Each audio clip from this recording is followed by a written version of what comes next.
Welcome to my talk, Creation and Flat Earth. Is there a connection? For most people, the topic of flat Earth can be a simple, it's not flat, so what is there to talk about? But if you actually talk to flat earthers, they can bring up a wide array of supposed evidences or proofs for flat Earth. Entire books have been and can be written on the topic. But because I'm going to try to cover as much as I can in this short presentation, I will obviously only be able to touch briefly on any single point. Feel free to take notes, but there is quite a bit of info dump here, so this QR code and bit.ly link go to this presentation and other helpful resources if you want a refresher or a deeper dive on the topic. Just in case you don't know about me, I'm very strongly a biblical creationist, and for years have read the daily blog posts from Creation Ministries International, Answers in Genesis, Institute for Creation Research, and Biblical Science Institute, all of which are also excellent resources on the topic of flat Earth. Talking about flat Earth leads to many and varied tangential subjects, because most points touch on several other points, so that it's more like a maze or a tapestry rather than a straightforward connect the dots. I felt rather like this picture when trying to figure out how to approach this presentation, but after much work, I settled on as straightforward a path as I could make. First, I'm going to give a brief introduction to and overview of flat Earth, then talk about Bible verses that flat earthers use to support their claims, and finish up with some of the biggest scientific problems with flat Earth. In case you're wondering what qualifies me to talk about the flat Earth movement, I'll briefly tell you, along with showing some of my favorite flat Earth memes. Several years ago, I saw a couple of flat earthers commenting on my friend's social media. At first, I thought they were lying or joking, but they were serious. Even worse, they were saying things that I couldn't really refute. I didn't think they were correct, but it did bother me that I didn't know how to answer them. Speaking of flat Earth eclipses, it turns out that both solar and lunar eclipses are things that flat earthers can't really explain. When a flat earther would present an argument, sometimes accompanied by images such as these, it could take me even an hour or two to figure out the issue or counter argument. Pro tip: if you see an argument online that you don't know how to answer, look in the comment section right where you are, if there is one, because somebody has probably already pointed out the error. If there is no comment section, the creation organizations all have written on flat Earth, so use their search bar to see if they have written on the topic. If not, well, there's always Google. I felt like it was a waste to spend that much time researching a topic just to refute one person. So I joined already existing flat Earth groups so I could use the same information repeatedly with different individuals. However, within a few months, they had all kicked me out because most flat Earth groups are echo chambers and don't permit globe earthers to openly discuss problems with flat Earth. So I started my own Facebook group designed to bring together flat earthers and globe earthers for friendly discussion on as level a playing field as I could create. That was 7 years ago. It's been a wild ride sometimes. Obviously, I've learned a lot in that time, including most of the arguments, counter-arguments, and tangential subjects, as well as picking up a bunch of funny flat Earth memes. Whether you've had long, in-depth conversations with flat earthers, only brief conversations, or none at all, think about what you have said or what you would say if someone told you that the Earth is actually flat, not a globe like you've been taught from childhood. Usually, the response people give is probably some variation of 1, scoffing, name-calling, and/or insults, 2, challenges to prove it, and 3, we have NASA/pictures from space, and that proves the Earth is a globe. Scoffing and insults are perhaps the most common responses flat earthers get, but if that's your first impulse, just remember that you wouldn't like it, nor would you be persuaded if someone responded to you like that, so you shouldn't respond to others in that way. Remember the golden rule. If your thought was to challenge the flat earthers to prove it, a flat earther would typically scoff and say, "You really think we live on a rock hurtling through space? I thought you believed the Bible. And the Bible says the earth shall not be moved. And here you think the earth is moving at millions of miles an hour. I'm standing on the Word of God, which has hundreds of verses that teach the earth is flat. You're the one who needs to prove that the earth is a globe. But you can't. Often globe earthers don't know how to demonstrate that we live on a globe, so they can't prove it. Finally, if you were tempted to bring up NASA or pictures from space, you need to know that flat earthers dismiss all such claims by saying, NASA lies, and they are just faking and photoshopping the pictures, so you need to prove the Earth is a globe without that. Take a minute to think about what else you might say when presented with such claims. If you don't have any good answers, you're in good company because most people don't. And maybe now you can understand how some good people get caught up in this wrong belief. You see, most globe earthers are globe earthers by osmosis, We've been taught that the Earth is a globe without being taught how we know the Earth is a globe, so when we are actually challenged on it, we may struggle to answer or be unable to. So, how should you respond? With kindness and gentleness. Also, ask questions to make sure you understand where they're coming from. No two flat earthers are identical, so don't assume you know what they believe. And if you don't already know the answers to their questions or complaints, explore to find out the answers. One of the major things that turns people into flat earthers is the fact that the Earth looks generally flat from our perspective, with no obvious curve. This is because we're so comparatively small and so very close, as these next pictures demonstrate. This first picture has a series of circles, each one a bit larger than the last. At the biggest size shown, the circle is quite close to being a straight line, and the circle isn't even that big. Next, we have these two ordinary balls, obviously spherical. But see what happens as we zoom in towards them. The edge of the little ball appears to flatten out and become almost a straight line. This effect is shown even more strongly in this picture. The top part of this picture shows a basketball, with a camera taking a picture of it very zoomed in. The bottom part of the picture is that zoomed in picture. Notice how flat the basketball looks. Finally, here is a drawing I made myself. The scale is 1 pixel for every 2 miles. See Mount Everest on here? No? Let me zoom in. Now do you see it? It's at the very top center of the circle. This mountain is 3 pixels high, which is 6 miles at this scale, a little higher than Mount Everest and the height that most airplanes fly. So it should come as no surprise that there is little or no curvature visible even from that great height. As Miracle Max might say, Hoo hoo hoo, look who knows so much. It just so happens that your Earth here is only mostly flat. There's a big difference between mostly flat and all flat. Mostly flat is slightly curved. the oldest solid historical evidence we have in what we now might call Western civilization of people believing that the Earth is a globe is from about 2,500 years ago. By about the time of Christ, give or take a century, most educated people would have believed in globe Earth, and that's long before NASA ever existed. However, the common belief at that time was that everything we can see in the sky rotated around Earth, rather than that Earth is rotating and is revolving around the Sun. It's important to note that the Ptolemaic system's geocentric view of the universe is that Earth is a sphere and that Earth is the center of the universe. Many flat earthers confuse these two things, thinking that geocentric is the same thing as Earth is flat. So, if pretty much everybody, whether geocentrist or heliocentrist, believed for centuries that Earth was a sphere, where did the flat Earth movement come from? I can't prove it, but I strongly suspect that the modern flat Earth movement actually arose accidentally as a result of Bible skeptics and atheists promoting evolutionism. The first serious flat Earth movement in modern times happened in the 1800s, at the same time that anti creationists were on the ascendancy. Very likely, creationists tended to try to prove them wrong by appealing to what the Bible clearly says about God creating the world, and I believe that evolutionists decided to discredit the Bible and creationism by scouring the Bible for any verses they could use to claim that the Bible is outdated and obviously false. Sadly, I believe that then, even as now, some well meaning Bible believing creationists looked at these verses and accepted the evolutionists' claims as to their meaning. There was a small but ardent group of flat earthers at that time, then they more or less died out, and flat earth became almost a myth or legend, synonymous with being ignorant and unscientific. But then, about 15 to 20 years ago, the current iteration of the flat earth movement began. I suspect that some of the earliest proponents, both then and now, were just pretending to believe in flat earth to see whom they could hoodwink. But then, in recent years, I think that someone revived the list of Bible verses that teach flat earth.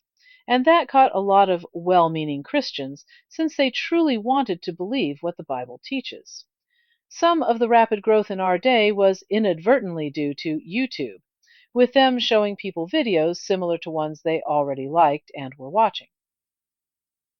Generally speaking, modern flat earthers have never met a conspiracy theory they haven't liked.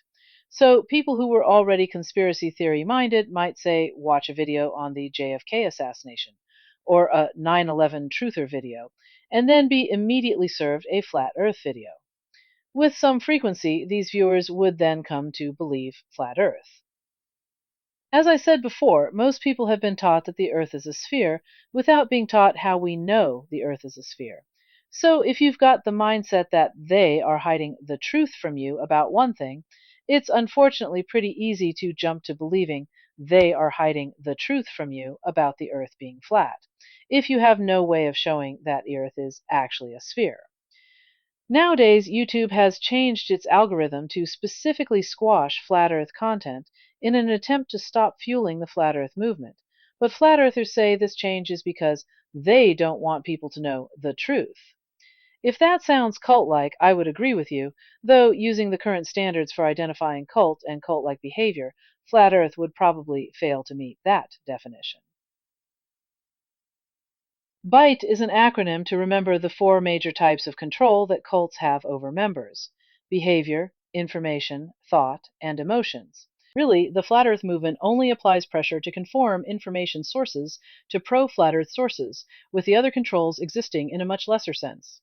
Still, regardless of how much external control the Flat Earth group as a whole does or does not have over an individual Flat Earther, their mindset is still very cult-like, which makes it extremely hard to deconvert a believer, and makes it that much more important for ordinary people like us to be able to get to people before they go all in.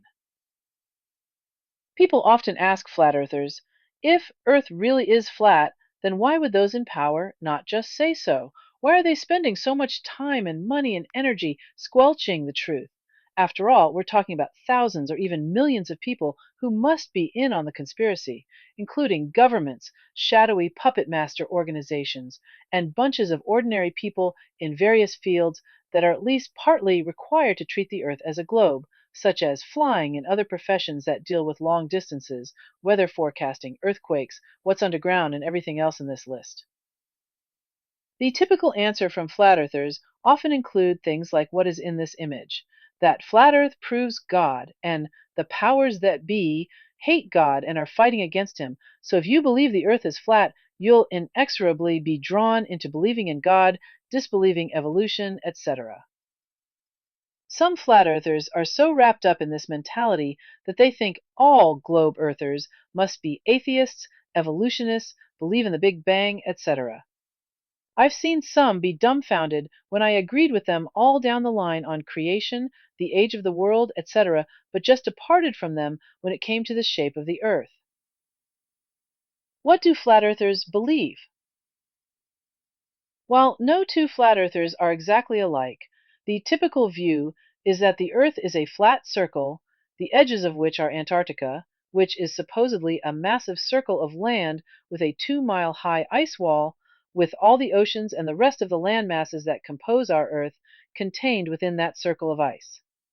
Also, that there is a hard, impenetrable dome overhead, and within that, either embedded within the solid structure of the dome itself, or suspended just below it, or possibly just above it, are all of the heavenly bodies, the sun, moon, stars, and planets. Going back to the title of my talk, Creation and Flat Earth, Is There a Connection? The answer is, it's complicated.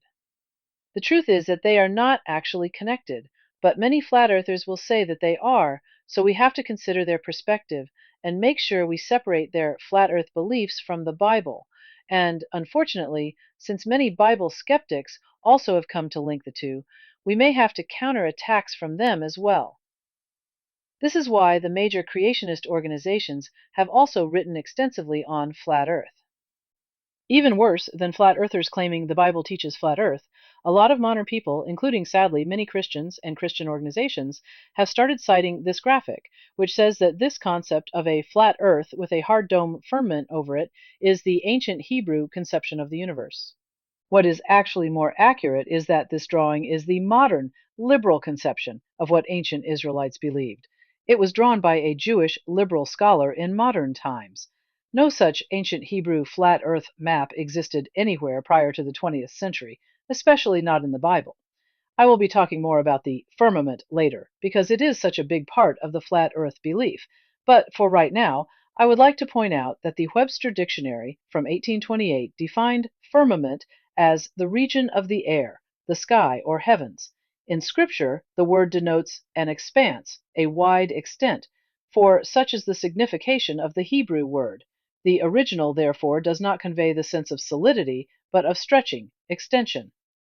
You can find a great many variations on this claim that the Bible teaches flat Earth, with some being relatively short, such as a top 10 Bible verses that prove flat Earth.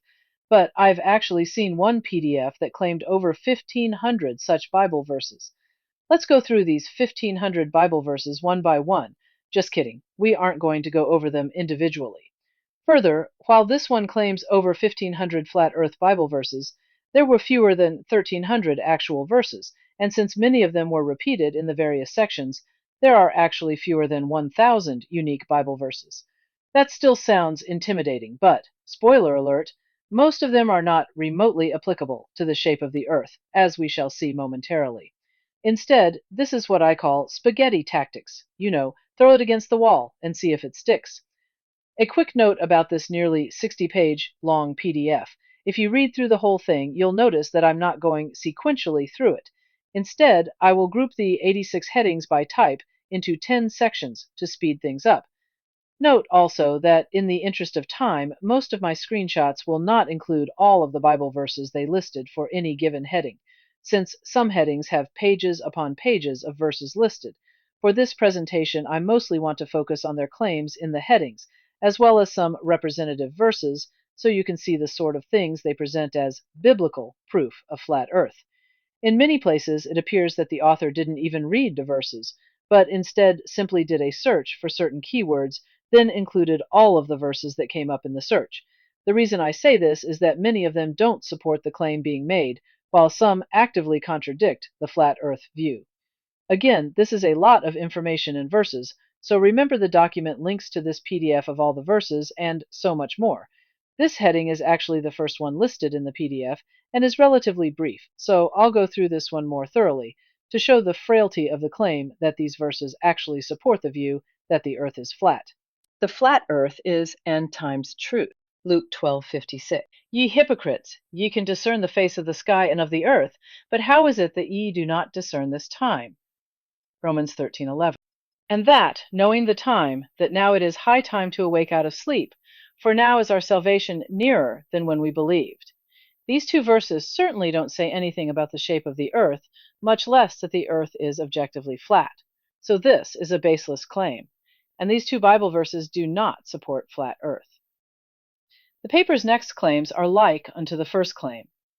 The globe is a false idol and abomination, nobody has ever been to space, and man has no dominion in the heavens. But look closely at the verses. The first set of verses correctly warn about idolatry, but where do any Bible verses say that belief in a globe is a form of idolatry?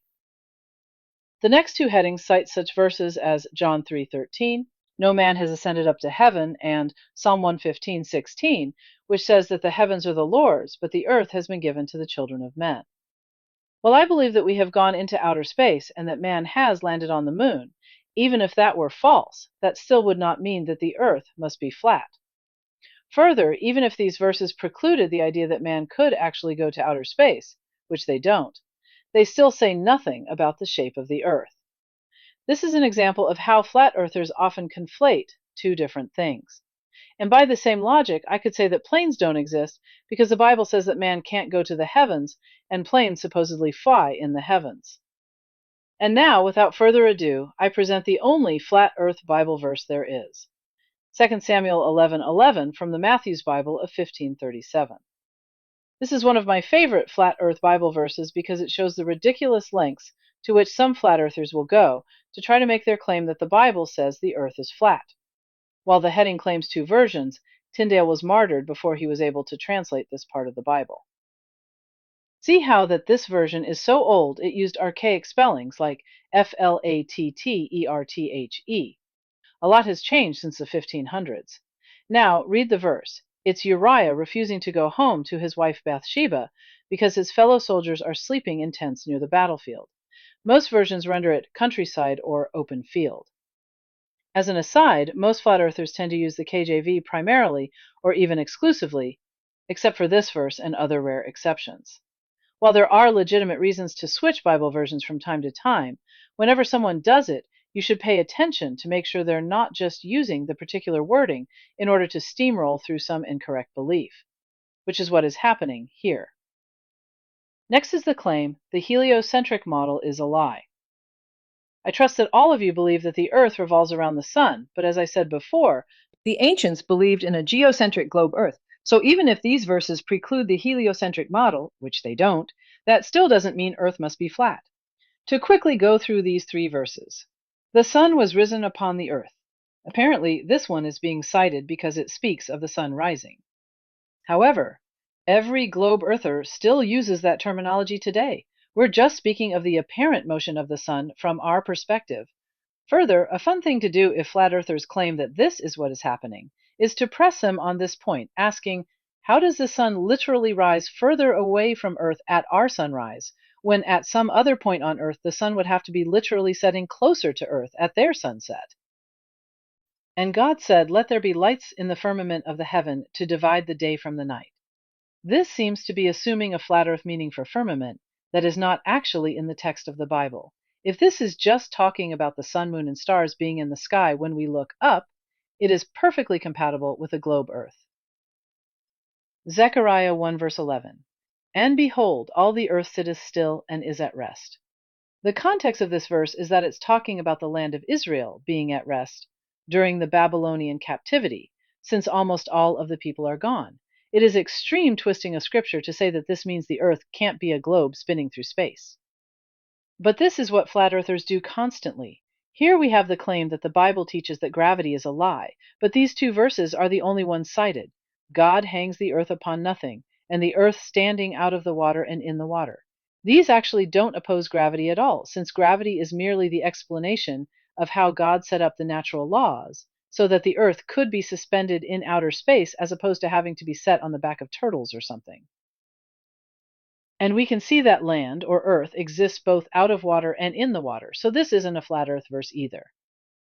In case you're wondering why many flat earthers reject gravity, first, be aware that they accept the obvious effects of gravity on Earth, like apples falling to the ground or things sinking to the bottom of the ocean, but would call this phenomenon density versus buoyancy. However, the properties of gravity on large bodies such as the Earth are not compatible with a flat Earth. For one thing, gravity would inexorably pull Earth into a sphere, not let it stay flat. So they must reject gravity entirely. This one is an odd one to me. The sky has a face, a flat surface. These two verses are the only ones cited, and neither they nor any others in the Bible say that faces are flat.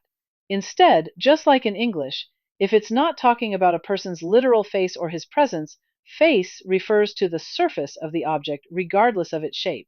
With that out of the way, I just have to ask, are faces flat? Only in Minecraft. The faces I know of are much more spherical than flat. Unless maybe you're this guy. Or if your face has been treated like a Mercator projection map.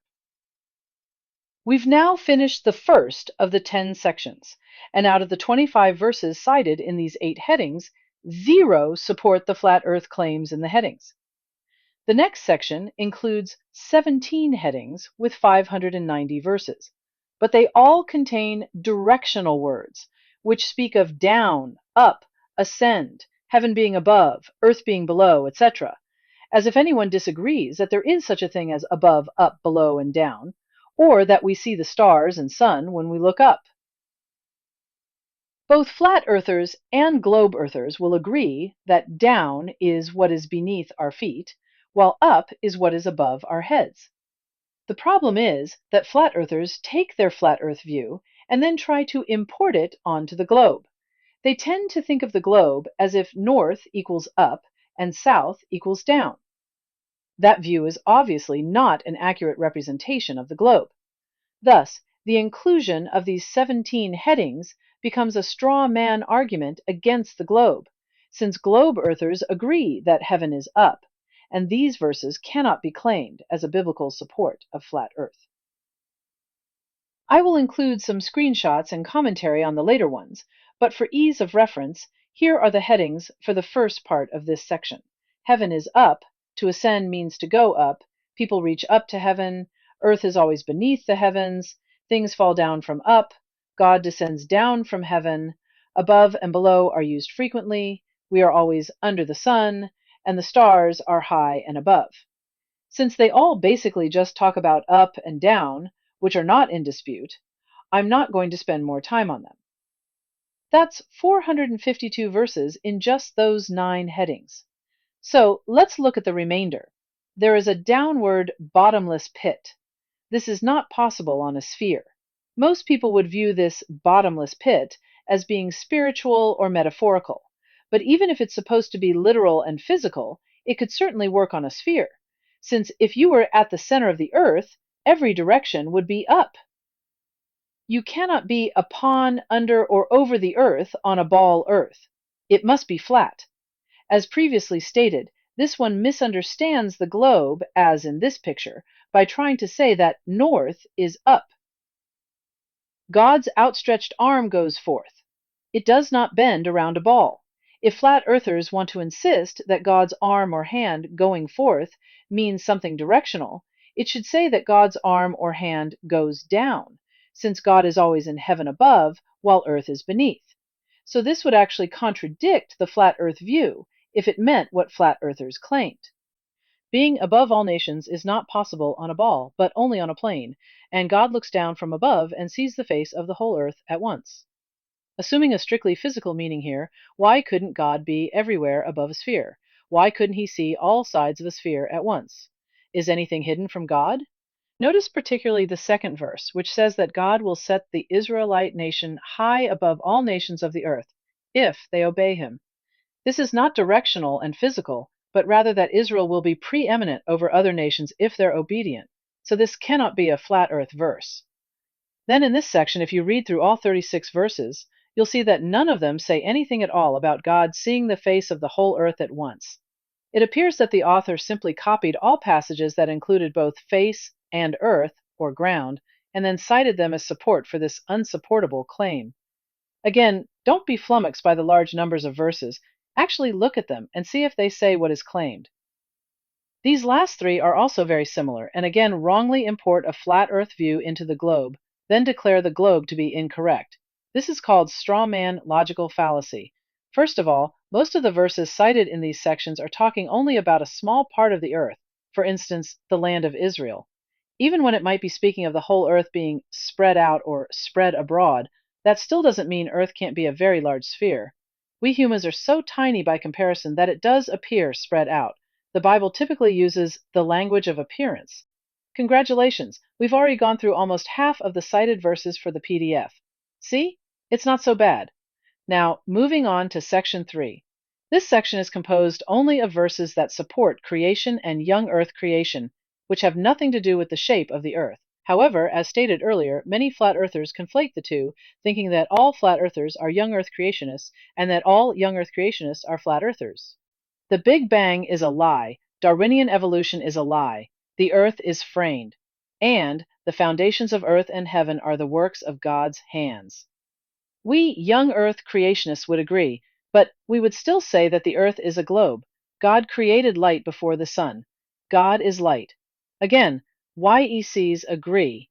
In case you're wondering why this is supposed to be a problem for globe Earth, take a look at this flat Earth meme. If God created the sun on the 4th day, then what was Earth rotating around for 3 days? All YECs, whether flat earther or globe earther, would say that God must have provided a light source prior to the creation of the sun, with God then transferring the light-giving properties, including the day-night cycle, to the sun. And this holds true whether the Earth is flat or spherical, and whether the earth revolves around the sun or the sun revolves around the earth. God's work is complete. Space is finite and not ever expanding. Again, the problem here is that the verses don't actually support the claim being made. God stopped creating on day 6, yes, but that doesn't mean that space can't be expanding.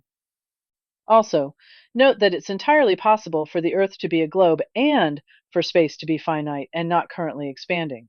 They're not mutually exclusive. So even if all these verses meant what flat earthers claim, which they don't, that still wouldn't require a flat earth. Section 4 is generally on the earth or the world. This one has 17 headings with 177 verses in total. Before digging into this section, it's important to note that the Hebrew word for earth, eretz, is a multi-purpose word that can mean any amount of dirt. A handful of dirt, a local plot of land, the entirety of a country's land, the people of that land, dry land as opposed to water, and even what we would call planet Earth, with land and water and everything below, with the context being needed to make it clear as to what is being intended. First up for this section, the foundations are built onto the chief cornerstone, Jesus Christ, structurally sound, on a flat plane. This claim is not obvious on its face, but apparently they're claiming that all the times in the Bible when it talks about us being spiritually built on Jesus as the cornerstone, that for something to be structurally sound, it has to be built on a flat surface, and apparently, somehow that proves that the entire earth is flat. Yeah, it doesn't make much sense to me either. The foundations of the earth are a reality. Yep, but what does that have to do with Earth being flat? Especially since the globe's crust is some 20 to 30 miles thick, which should be thick enough for any foundation. The Earth is set on pillars. As with the directional verses of heaven above, earth beneath, they're importing something like this into their argument, though it's likely that this is more metaphorical or idiomatic. However, if this is talking about the entirety of Earth in a literal sense, why cannot the globe structure be considered sufficient grounds for pillars, especially considering all the subterranean caves there are? There are four corners of the world, and there are four winds of the world and heaven. While there are Bible verses that say four corners of the world, note that the first two cited here are actually Peter's vision of the unclean animals, and it is talking about the four corners of the sheet that held the animals, nothing about the shape of the world at all. Instead, the four corners are obvious figures of speech to refer to the four cardinal directions, north, south, east, west, and almost certainly just means everywhere, just like we use it today. If Earth were truly flat and round, interpreting verses like these in a woodenly literal manner would cause just as big a problem for flat Earth, since you may have noticed that circles don't have corners. The ends of the world are a tangible place, with 53 verses. Flat earthers triumphantly say, see, the Bible says that the earth has ends and a globe doesn't have any ends. They'll typically say that the ends of the earth refers to the ice wall of Antarctica, but try plugging that meaning into these verses and see how well that works. God brought a nation from Antarctica to punish Israel for its disobedience? Earth is God's footstool. If this must refer to the shape of the earth, then why don't flat earthers think the earth looks like this? Obviously, the picture is a joke. Nobody really believes that the earth is shaped like a footstool. However, flat earthers are inconsistent on this point by saying that earth is God's footstool must mean that the earth is literally flat, but dismiss it as poetic to say it's shaped like a footstool. There's also no reason why a globe can't be a footstool. The whole earth is visible from singular high-altitude perspectives without refraction. Most of the 15 verses cited don't say anything remotely close to this. The first verse says that God can see everything under the whole heaven, while the second verse is actually speaking metaphorically of Jesus being crucified and bringing both Jews and Gentiles to faith in him. The passages in Daniel are a dream, and further earth can be a portion of the earth similar to our use in English. The last two verses shown and another half dozen or so similar ones not shown are what flat earthers mainly use to say this doesn't work on a globe, namely that Satan could show Jesus all the kingdoms of the earth on a flat plane but not on a globe. However, just ask them where on the flat earth this is possible. If such a mountain exists, where we could literally and non-miraculously see the entire landmass of the earth at once, then we should likewise be able to see that mountain from any part of the earth. God's glory and light cover the whole earth. Similar to the previous heading, these verses are usually speaking in a metaphorical or spiritual sense, but even if they were completely physical and woodenly literal, are flat earthers really saying that God doesn't have the power or ability to make his light and glory cover a sphere, but only a flat plane? This claim is that Isaiah specifically uses two different words to differentiate between a ball and a flat circle, and of course, that the earth is a flat circle and thus can't be a globe. However, you should really check out the original Hebrew words used in those verses for ball and circle. Those words are used only 3 times each in the Old Testament, which is not sufficient in and of themselves to show that dur equals sphere and chug equals flat circle. In fact, some scholars believe chug to refer to a sphere, pointing out that the only object that is a circle, no matter the viewing direction, is a sphere, while one of the instances of dur refers to a siege. If you've ever heard of a spherical siege in ancient times, with soldiers hovering above the city, let me know. The earth is circular in shape, like a compass. There are actually several different Hebrew words that the KJV translates as compass, few or none of which necessarily require anything flat. Also, most of the verses in this section aren't even about the earth, though they may contain the word compass. Further, the first two verses given include the Hebrew word chug, which we just looked at, and which can be understood as vault or sphere or some other three-dimensional circular shape. The third verse is Job 38:14, which says, "It is turned as clay to the seal." Flat earthers generally understand the "it" here as the earth and claim that this must mean earth is basically flat, with the hills and valleys being like the impressions made by a seal. However, the context indicates that this is talking about how the early morning light makes the features of earth visible compared to how obscured they are at night. The rest of the verses in this section don't even talk about the earth being a compass or anything flat at all. The claim is that the Bible speaks of Antarctica as an ice wall surrounding the waters that themselves surround the land like this. Obviously, there is zero in the Bible about Antarctica or any ice wall, and many of the verses cited don't even talk about Earth having borders. All the ones that do instead define the border of the Earth as being the sea, most often the Mediterranean Sea given the broader context of the passages, but never Antarctica. Stretched lines are geometrically straight. So what? Who says that the lines in the Bible are geometrical lines that must be straight? Further, these are being used metaphorically, idiomatically, and/or speaking of vertical lines, as from heaven down to earth, not speaking of lines across earth, except perhaps in a limited sense, such as drawing a line in the sand to say no further. Similar to the above, if we want to get woodenly literal with "the voice of creation goes out in a line," this wouldn't work even on a flat earth because hills and valleys would prevent any such lines from being geometrically straight. Don't let flat earthers get away with double standards. The dimensions of the earth are unknown. 4 verses are here cited, but note that they actually don't say the dimensions of the earth are unknown, nor that they can't be known. Job 38:5 and 18 are God telling Job that he, Job, personally had not seen nor measured the earth. The verse in Proverbs says that the depth of the earth is unsearchable, which it still is for us in our day.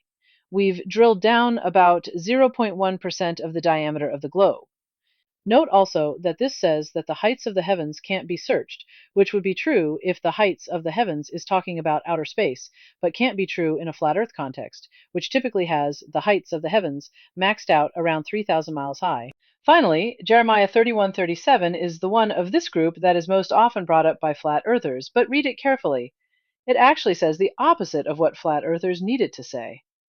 Flat earthers typically claim that this says that the earth can't be measured, but this says that the heaven above can't be measured.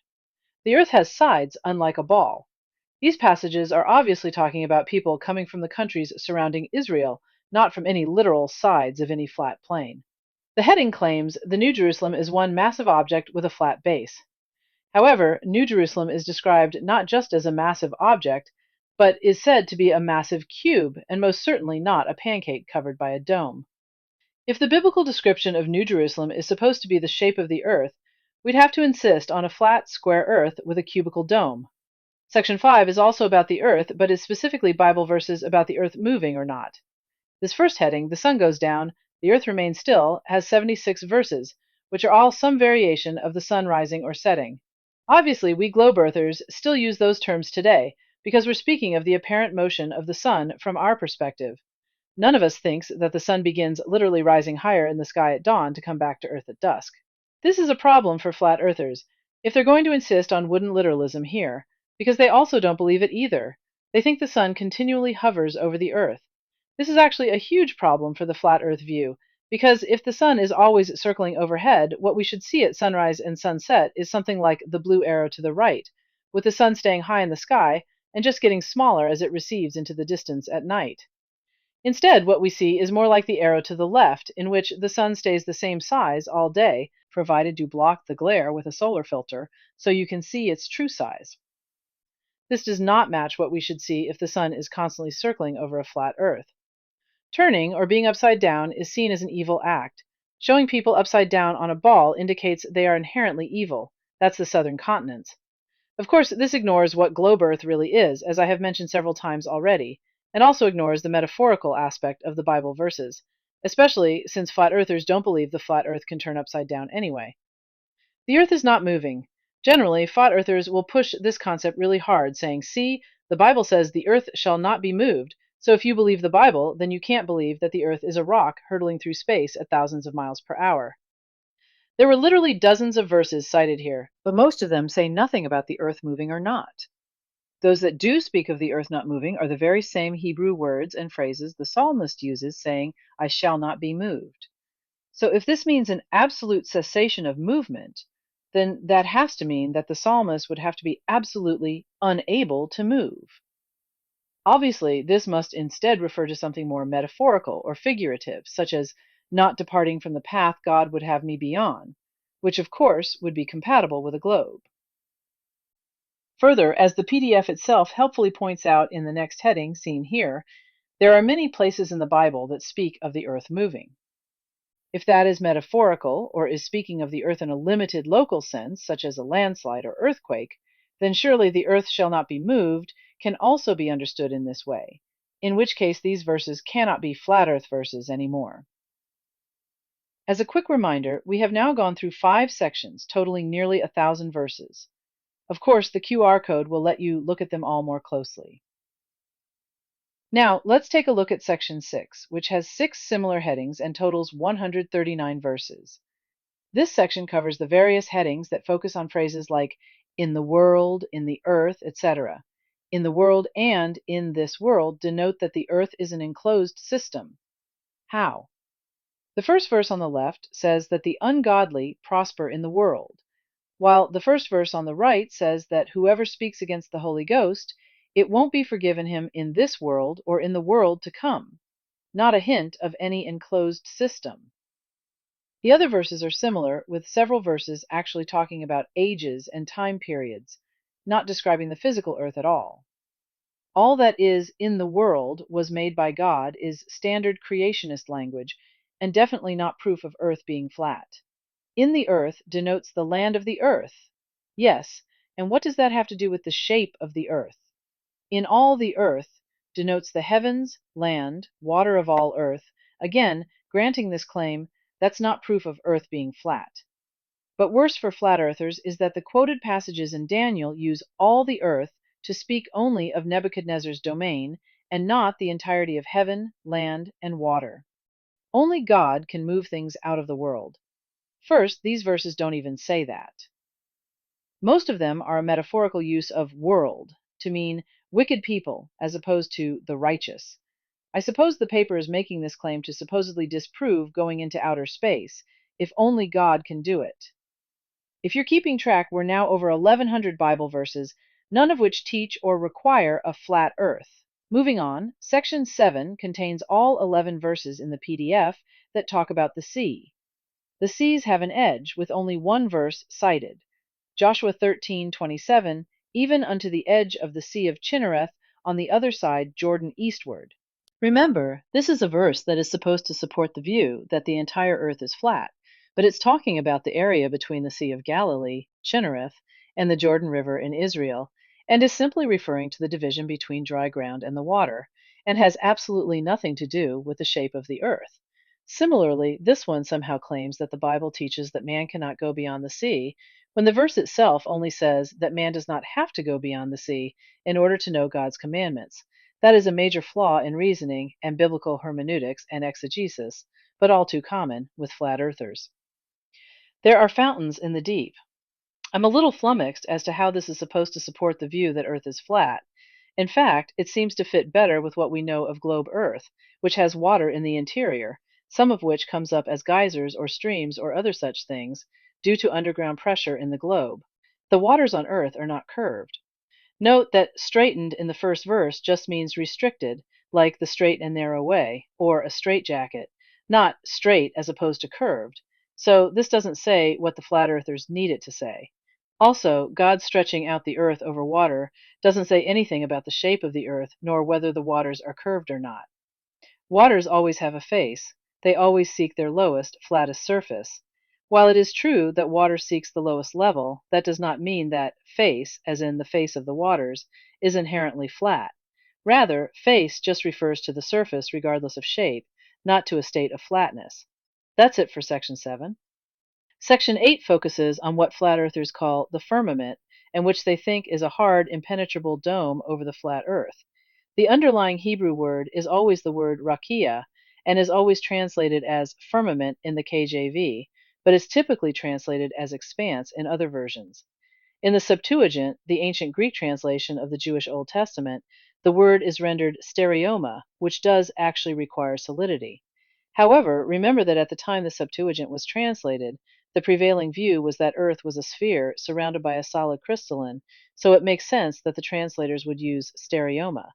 Later, when the Bible was translated into the Latin Vulgate, the word firmamentum was used to translate stereoma, and that worked its way into early English translations like the KJV as the word firmament. However, just because uninspired translators use that term, it doesn't mean that the original Hebrew required solidity, as opposed to simply expanse, which can be air. The firmament, dome, or vault is a physical covering over the earth, and the firmament is stretched, spanned, and spread out like a curtain or a tent to dwell in. Nowhere does the Bible say that the firmament is a physical covering over the earth, nor does it ever say that the firmament is anything solid, though that's what flat earthers typically say it must mean. Part of that comes from the fact that the Hebrew verb from which it's derived speaks of spreading, stamping, or beating out. Obviously, humans can only physically beat out solid physical things, but why should flat earthers think that God has to be equally limited? The other main reason for flat earthers thinking the rakia must be solid is that Genesis 1 says that that is what separates the waters below from the waters above. But think, right now we all agree that the clouds above are primarily made of water, and yet there is nothing solid between the clouds, which might be called waters above, and the sea, which might be called waters below, keeping them apart. So there's no logical reason to insist that the firmament must be solid in order to keep apart two different types or bodies of water. The firmament has ends. Heaven has boundaries. The claim that the firmament has ends isn't backed up because the word firmament doesn't appear in these passages. Several of the passages aren't even related to the heading, and those that are, somewhat tangentially related, are mostly saying that God made and/or fills heaven. When flat earthers say that the sun, moon, and stars are in or inside the firmament, they picture them as being embedded in the dome or suspended just below it. Of course, if the firmament is just the sky or expanse, what we see when we look up, which would include outer space, then we see that the sun, moon, and stars are certainly in the firmament. Next is the claim that the windows of heaven are not allegorical, but no evidence is given to support this claim. I could just as easily declare the windows of heaven are allegorical or metaphorical. But even if we were to insist that the windows of heaven were literal openings in a solid surface, that still wouldn't prove a flat earth, since a globe could be surrounded by a hard sphere. God's throne sits above the sea of sapphire crystal that is the firmament. All of these descriptions are of glorious visions that men saw, and it is obvious that they were struggling to describe the indescribable. Note also that they use similes a lot, like and as. Just because two things are similar does not mean they are identical. Before I close this section, I do want to examine Job 37:18, because it is one of the most commonly cited verses. The KJV renders it, "Hast thou with him spread out the sky," which is strong and as a molten looking glass. First, the word here translated as sky is usually translated as clouds and has the connotation of being thin and fine like dust, which is the opposite of what flat earthers need the solid, impenetrable firmament to be. Secondly, strong probably should modify the molten looking glass or mirror rather than the sky. Thus, it is likely talking about the clouds appearing similar in some ways to a cast bronze mirror, which is how mirrors were made in ancient times. Very likely, Elihu was marveling that God can make ephemeral, wispy clouds appear like solid bronze in some situations. We've now completed 8 sections, 69 headings, and 1,181 verses. So let's go on to the next to last section, which is on the heavens and the heavenly bodies. It is possible to see all the hosts of heaven with your bare eyes. I think the reason this is a supposed flat Earth verse is that they want to discount billions of light years of distance to the stars, which they think would equal billions of years of Earth history. The problem is that any flat earthers with a half decent telescope would have to admit that they were able to see some stars with the telescope that they couldn't see without it. So, this interpretation of the verse actually causes more problems for flat earthers than for us globe earthers. Of course, the real explanation for the verse is that it's not saying that we can literally see all the host of heaven, but it's warning the Israelites against worshiping any of the heavenly bodies that they can see. The sun is the largest luminary. Stars are not suns. Nowhere does the Bible say this, but even if it did, that still wouldn't mean that the earth is flat. Paul is here making an analogy based on the different levels of brightness that the heavenly bodies have from our perspective. The heavens will pass away. How is this supposed to support flat earth or be a problem for globe earth? The stars will fall from heaven, be sealed up and darkened. Flat earthers typically mock the idea of stars falling to a globe Earth if stars are massive bodies of flaming gas many times the size of Earth, billions of light years away, as globe earthers believe. They'll say this proves that the Bible says that stars must be much smaller than Earth.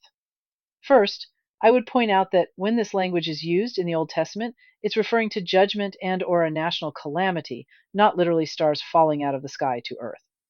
Second, when the Bible was being written, stars referred to everything in the heavens other than the sun and moon, including planets, meteors, and comets.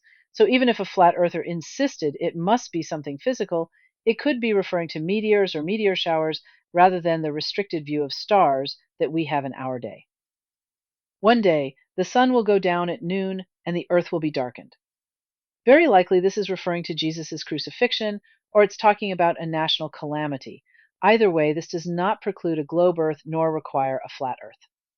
The sun has a circular path, a circuit. Yes, the sun appears in a regular path across the sky. But remember that ancient flat earthers tended to think that the sun literally rose in the morning and set at night, then circled under the earth at night to repeat the cycle the next day.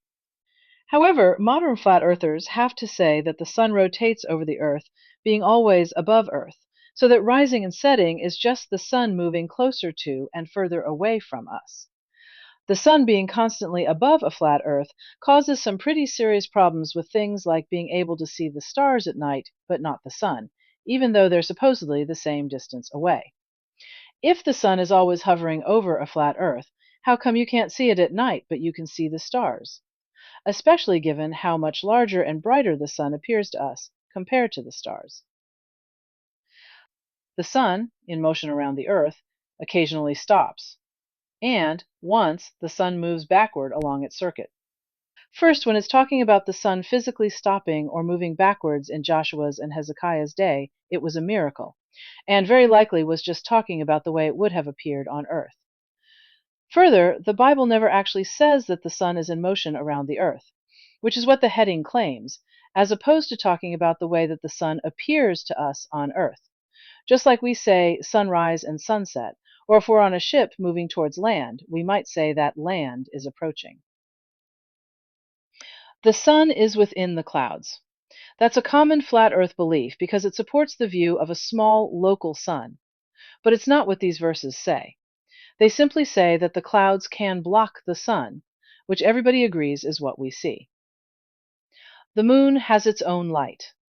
Flat earthers take the biblical statements about the moon shining and for some reason insist that that means that moonlight can't be reflected sunlight.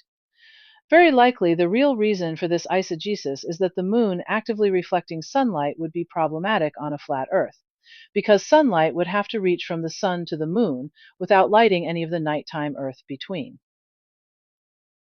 God stopped the Tower of Babel as it reached up into heaven. Flat earthers often cite this to mock globe Earth, saying things like it would be impossible to build a tower that reaches into outer space, especially with the Earth spinning around at 1,000 miles per hour.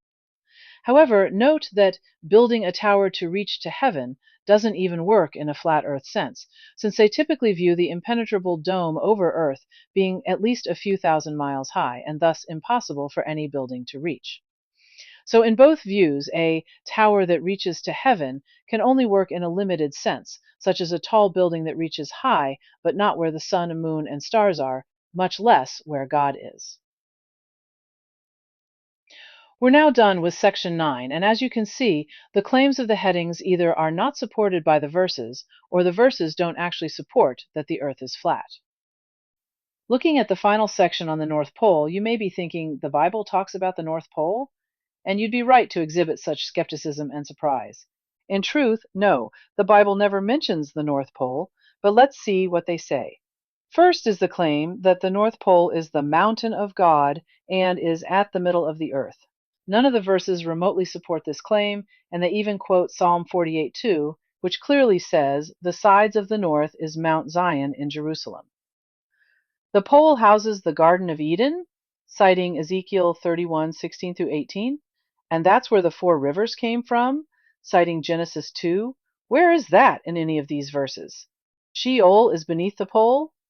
While I grant that the Bible speaks of the realm of the dead as being under the ground, I don't know of anything that says anything about it being beneath the pole. The only verse cited certainly doesn't indicate that at all. Similarly, there is nothing that indicates that paradise is under the earth either, since these verses speak more of the physical burial of Jesus rather than where his spirit was. This final one about the aurora borealis may be a little difficult to understand, but it seems that they're taking the language of these verses, and particularly Revelation 4:3, of a rainbow round about the throne as speaking of the northern lights, though there's nothing in the Bible saying this is in the middle of the earth. For what it's worth, flat earthers cannot explain the aurorae by any naturalistic explanation. The only explanation I've heard from them is either this one, that it's the glory of God's throne, or that it's actually something created and operated by man. This latter explanation was given when I asked how the northern lights can be predicted. Of course, I asked how they could be man-made since they were known for centuries prior to our current time and couldn't have been made by earlier man, and there was no answer for that. Similarly, the southern lights can't be explained by being a rainbow around God's throne if God's throne is only over the North Pole. Whew! We're done with the supposed 1,500 plus verses that prove flat Earth. And you saw for yourself that most of them don't even remotely touch on the topic of the shape of the Earth, and those that ostensibly do don't actually teach or require flat Earth. Again, I know I gave only a cursory response to most of them, but you can go deeper on any of them if you want, using such resources as I have available at the QR code in the handout. What about real science? In addition to believing, incorrectly, that the Bible teaches that the Earth is flat, many flat earthers believe that real science itself supports flat Earth and/or is problematic for globe Earth. Nothing could be further from the truth. In the time remaining, let's now look at some scientific issues related to flat Earth. The biggest issue, in my opinion, is that there is no working flat Earth map. Flat earthers may present images like this, which claim to be 100% accurate in both distances and directions. But when you actually measure the distances in the southern hemisphere, then you'll see that it's far from 100% accurate. The reason for this discrepancy is that when you turn a globe into a flat disk and keep the North Pole at the center, the northern hemisphere remains about the same size. However, on a globe, the southern hemisphere comes back together to the South Pole, while on a flat disk, it must keep spreading out and out and out. That extra space has to come from somewhere, so that usually means that the land, and especially the oceans of the southern hemisphere, are stretched out. For example, Australia is actually about 2,500 miles across, but on a flat Earth map, its distance is usually depicted as being about 3,500 to 4,000 miles across. Again, I have a lot more on this topic in my full presentation, accessible with the QR code. Another major problem with a workable flat Earth map is the various light patterns that the sun makes throughout the year, and what places on Earth can or cannot see the sun at various times. For instance, as this image demonstrates, on January 4th, one of the shortest days in the northern hemisphere, the sun would have been somewhere east of Africa where it would be noon, while it would have been visible in both Australia as sunset and Argentina as sunrise, as shown by the white arrows. But notice the black arrow right between, pointing to Alaska. How on flat Earth can sunlight reach such disparate places as Australia and Argentina, but not Alaska right between them? To really drive this point home, here is this image from creation.com showing the light patterns that the Earth experiences at noon in Africa at different times of the year. The January solstice one in the bottom right is closest to the one in the previous slide. You can see that the light pattern includes Australia and Argentina, as well as all of Antarctica, but not Alaska. At the equinoxes, as shown in the middle image, and the June solstice in the top left, the patterns made by the sunlight are really quite different. There is no good flat Earth explanation for this. Meanwhile, the light patterns are exactly in line with what a globe Earth would experience. This should be a familiar sight to all of you, the sun rising over the Sandias and lighting the underside of the clouds. If the sun is actually circling overhead, as in the current flat Earth belief, how can the light from above the clouds be lighting the underside of the clouds and not the tops of the clouds? This is a composite image showing the paths of hurricanes and tropical storms, with none crossing the equator. This is easily explained by living on a rotating globe, which induces the Coriolis effect, making storms generally spin one way in the north and the other way in the south, and in both cases, this is going away from the equator, but flat earthers have no good explanation for it. Flat earthers frequently demand, "Show me the curve," but fail to recognize the evidence for it when they see it. A person on a globe sees as far as the horizon. The exact distance depends on the observer's elevation. And the Earth then curves away, as shown in the diagram. This is why the horizon is distinct and creates a flat circle around the observer. This is also why you can see further when you're up higher. In fact, flat earthers don't have a good explanation for why there's a sharp horizon at all. If Earth were flat, the horizon should just fade into the distance as it gets too far for our eyes to see, even at sea level. But instead, there's a sharp demarcation between sky and ground, the horizon, as a person can see only so far until the Earth starts curving away, unless, of course, we are at very high altitudes or if the sky is hazy. Looking back up to the sky, the moon poses more difficulties for flat earthers.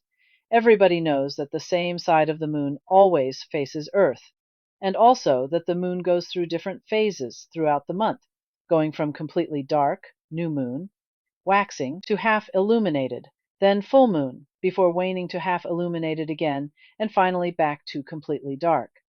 As stated before in the biblical section about moonlight, many flat earthers believe that the moon does not reflect sunlight, but they have great difficulty in explaining the phases of the moon. Even worse for flat earthers, if you hold up a ball to the moon during the day, the lit portion will always be the same phase as the moon at the time.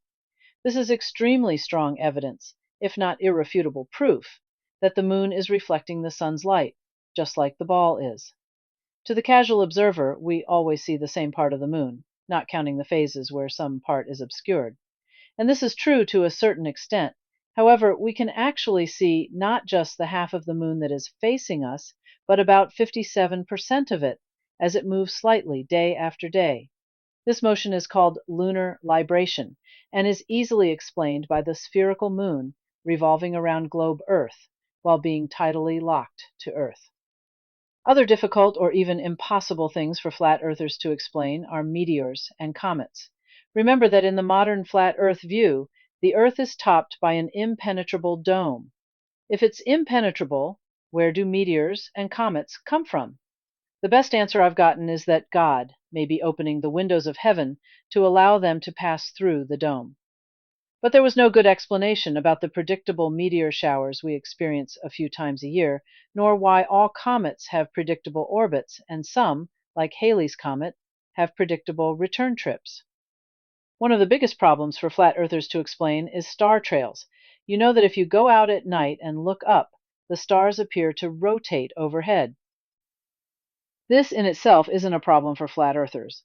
What causes the problems is that there are 2 points of rotation in the night sky, one for the northern and one for the southern hemisphere. The stars rotate counterclockwise in the northern hemisphere, but the opposite way in the southern hemisphere. This perfectly fits the globe that can't be explained on a flat Earth without them resorting to fantastical ideas of mirrors, reflection, and other such things. Though you probably couldn't see it in that video, another evidence of a spherical Earth is that you can see different constellations depending on how far north or south you are. For example, we in the northern hemisphere can't see the Southern Cross, while those in the southern hemisphere can't see the North Star and many other northern stars. And that's another big problem for flat earthers. How can people in the southern hemisphere all see the same stars but not see the constellations in the northern hemisphere that are right in the middle of the southern hemisphere? Further, as you can see from the arrows, if people in the northern hemisphere, the blue dots, are all facing north, they're all facing the same way. The people in the southern hemisphere, the red dots, all facing south, are all facing different directions. People in southern Africa and South America, both facing south, would have their backs to each other. So if they're facing different ways, how are they seeing the same constellations in front of them while also not able to see the constellations in the northern hemisphere if they turn around and look north?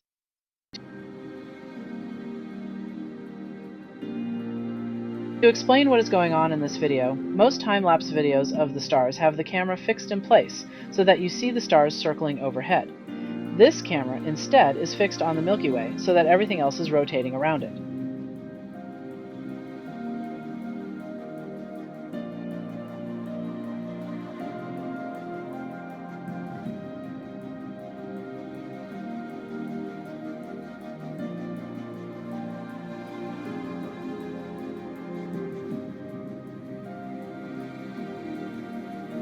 Pretty cool, huh?